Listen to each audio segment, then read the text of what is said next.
Yes guys, welcome back to another video. Welcome to the George Benson Football Channel for 6 things we learned from Burnley 1, Chelsea 4. And speaking of 4, I've literally had a temperature this evening watching that Chelsea game of 39.9 degrees, nearly 40 degrees, and I'm probably going to go straight to the hospital after this one because if your temperature's 40 degrees, it's not good. But seeing Chelsea score 4 goals, I don't know if that has raise my body temperature more than it should do, and I also don't know if I'm going to make it until the end of this video. So all jokes aside, if you could hit the like button on this 6 things we learnt video, and whilst you're at it, make sure you follow the Telegram. We're giving away £500 when we hit 5,000 followers. It is the top link in the description. So we're going to get this video over and done with here today because Chelsea were absolutely blistering at times in that second half. It was very much a game where you can take the classic phrase of a game of 2 halves and you can explain that as to what Chelsea were like today. In the first half, it was slow, it was pedestrian. The first goal that Burnley scored to go 1-0 up inside the first 16, 17 minutes was an absolute calamity. Across the entire back line, you can put at fault every single defender. Colwill dives in. Disasi's kind of just like running around like he's in a flipping playground. And then Thiago Silva, once again, just looked a little bit lost and slow. And then Marc Cucurella forgets how to tackle. And then Robert Sanchez forgets how to dive. It was a disaster. And there were moments there in that first half where things were looking a bit slow. Raheem Sterling, of course, who was magnificent today, he was trying to make things happen, but you looked at that Chelsea team, you get Cucurella, Enzo Fernandez both getting yellow carded at the same time, and it seemed as though Enzo was given the yellow for dissent, complaining about the Cucurella yellow. And I'm sat there thinking, how have we lost our heads after less than 30 minutes against a Burnley side under Vincent Kompany in the relegation zone of the Premier League? All of a sudden, you call upon the experienced attacker in the side, Raheem Sterling, and all of a sudden, he turns the game on its head in Chelsea's favour. The first goal that we scored, do get a little bit lucky, but again, it's the movement, it's the directness, it's the sharpness of Raheem Sterling to get around the back, try and get the ball across the goal, takes a deflection off the Burnley player. I thought it was hilarious in the TV commentary when they said that he's never scored a senior goal before and now he has. And Chelsea sometimes need that little bit of luck. There's been so many times this season where we can talk about XG, we can talk about possession, but overall, we've not been clinical enough. And today, the game turned on its head with a moment of good luck. And the ball goes in the back of the net. We go in at half-time at 1-1, and then at the beginning of the second half, it's that man again, Raheem Sterling, making all the difference. And Chelsea were absolutely different class in that second half. We saw a lot of similarities to what we saw in the first half of the game against Fulham, where we got the game won, we looked really good, and then in the second half, the game kind of changed again. We weren't so clinical, didn't create as many chances, didn't have as much possession. But I think once again we saw today, Burnley weren't just trying to park loads of men behind the ball.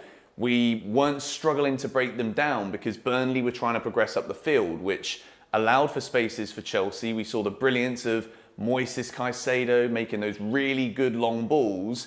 Before we do get into anything, we must begin the 6 things we learnt here because I'm absolutely dripping in sweat right now. And we begin with a blue box for Raheem Sterling. Back in the team today, he had a virus that kept him out the starting 11 in the game against Fulham. He came on, didn't really do very much. But today, he gets the start, and I think Mudryk will probably be a bit disappointed that he didn't get to start. But Raheem Sterling, a lot of people saying indirect messages to Gareth Southgate, who left him out of the England squad. Forget all of that. Don't care about it. It's good because it means he can't get injured for England. Because if Sterling can put in the kind of performance that he did today, 2 assists, 1 goal, he was absolutely magnificent. And we know that he's got the capabilities to do this. And I think with Sterling, When Chelsea are playing against a team like Burnley, a bit like Fulham the other day in the first half too, but Sterling wasn't on the pitch. When there are teams that are trying to press, Sterling's pace around the back is absolutely golden. And I think when you look at that opening goal, it goes down as an assist for FPL, which I'm absolutely delighted about because I've kept Sterling in that team. And then it's the penalty at the beginning of that second half. Chelsea really needed that. When you look at the way things have been going this season, the way that we've struggled to take advantage of having the most possession, when we've created lots of chances, to get that penalty in the first 3 minutes of the second half was absolutely huge. And then the finish on his left foot for the Chelsea's third goal is absolutely magnificent. And he rightly gets a standing ovation from the Chelsea fans in that away end today, who sounded absolutely brilliant. My mate Jack was in there. Big shout out to Mr. Heyman. He was there in the away end. It sounded brilliant. And I remember the last time I went to Turf Moor was also, I believe, a 4-1 win with a Christian Pulisic hat-trick. And he might not have got a hat-trick today, Raheem Sterling, but right now, Chelsea just need to be buzzing about getting 3 points. And if you haven't already, hit the like button on this video and subscribe to the George Benson Football Channel. We move into box number 2. How good of a signing is Cole Palmer, by the way? Gets himself his first Premier League goal, his first Chelsea Premier League goal, and a brilliant assist as well with patient build-up for Nicolas Jackson for Chelsea's 4th. The penalty, I don't really know how it took so long to get the penalty taken. It's clearly a penalty. I think it was Vitinha who makes the foul on Sterling. It's clearly a pen. VAR are checking everything, doing anything they possibly can to take it away from Chelsea. Cole Palmer's got to wait for it, and it is a brilliant penalty. You can kind of see, it wasn't necessarily relief, because I don't think Palmer's been playing badly at all. I think he's doing really well. Last 3 games, he's got, I think, 2 assists and a goal, or 3 assists and a goal as well now. He's looking really good. And I think what we saw in that second half is when he's on the ball, there's a calmness. He's not trying to do too much. When Chelsea have been struggling to score goals, there's an onus, there's a pressure to try and get more goals from this team. Cole Palmer isn't rushing things. And the penalty, the finish is absolutely magnificent. I'm struggling here, guys, I'm not going to lie. So I'm going to try and get this video over and done with for you, but also keeping the quality. Moises Caicedo, speaking about keeping the quality. This guy is very quietly showing why he's one of the best midfielders in the Premier League. When we talk about Sterling's goal, the double tackle to get the ball to Gallagher, who then gives it to Sterling, and then the finish, that's my favourite goal of the day. Absolutely love this because once again, Conor Gallagher gets himself an assist. He's been fantastic this season so far. And then Caicedo. It's the long balls, it's the blocks, it's the tackles, it's everything that we knew we were spending that money on. And after the start to the season that he had, I said the same thing against Fulham. It's not as though Chelsea are relying on your Caicedos to win the games at the moment, but in terms of that jigsaw, in terms of seeing the vision that Mauricio Pochettino has, I'm delighted again today that we saw that midfield 3 of Gallagher, Enzo, Caicedo. And as much as I love Enzo Fernandez, and I think he probably is right now one of my favourite Chelsea players, Caicedo is the man right now. Enzo needs to improve. He's got to get better with his finishing in the final third. Lots of progressive passes again today, particularly in that first half. I think there was like 17 out of 22 attempted progressive passes going forward from Enzo.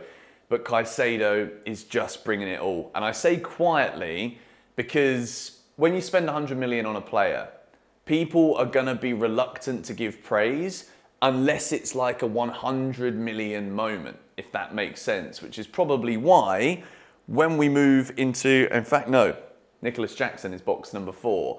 But I think when it comes to the praise that players get right now from Chelsea, this is our 3rd win in a row, I think the price tag is kind of holding people back from the praise. Caicedo's 100 million. Maybe it's not a 100 million performance, but how do you quantify that? He was excellent once again. 32 million, Nicolas Jackson is box number 4. What a fantastic finish for a man who I have said this season so far in the Premier League has been snatching at chances, Had lots of big opportunities, not scoring enough goals compared to what he should be. Today, Nicolas Jackson's finish was fantastic. When your striker comes on, plays the second half, Amanda Broyer had a poor first half, I'm not going to lie. Jackson comes on and his movement, everything about it is brilliant. Palmer with the pass, Jackson, lovely bit of footwork, buries it with his left foot. And again, you can see a bit of relief on his face when that ball goes into the back of the net. I thought Jackson was excellent when he came on. Box number 5 is Conor Gallagher. This guy just keeps on turning up, plays the full 90 minutes again for Chelsea, wearing the captain's armband, gets himself that assist for Raheem Sterling's goal. He's just looking the part. And I think when we talk about Caicedo, I said that I want more from Enzo Fernandez, and I do. I think he's definitely got a lot more in his locker. But Conor Gallagher just keeps on putting in those 7.5 out of 10 performances. And I think when you look at how much Spurs, who are top of the bloody league, by the way, I don't like the sight of this. When you look at the fact that Spurs were desperate for him at the end of that window, Pochettino kept him, Chelsea kept him, I'd be offering this guy a new contract right now. In the first half, again, I'm looking at Twitter, bit of a scapegoat, Gallagher, saying he was awful, saying he was bad. The whole team were woeful in that first half. The goal that they scored is a shambles from Chelsea. Let's not forget the Burnley goal. But we've got to revel in these moments. Chelsea have won again. It's 3 in a row. We've got Arsenal at home in 2 weeks bloody time. But how nice is it? Momentum. Box number 6. We can go into this international break knowing that we're into the 4th round of the Carabao Cup. We have won 2 Premier League games in a row. We're into the top half of the Premier League table as Man United continue to sink towards the bottom of the Premier League. Pochettino is cooking something here. I told you lot in my preview today, before my bloody body temperature decides to burn up, that we were going to batter Burnley today. And lo and behold, we absolutely have. Going to wrap this one up here. If I'm feeling better tomorrow, I will get another video out, a little bit more in depth, player ratings, talking a bit more tactically about the game as opposed to my immediate reactions here. I'm actually blowing up right now. So I'm going to wrap this one up. I'll catch you guys in a bit. Come on, you Blues.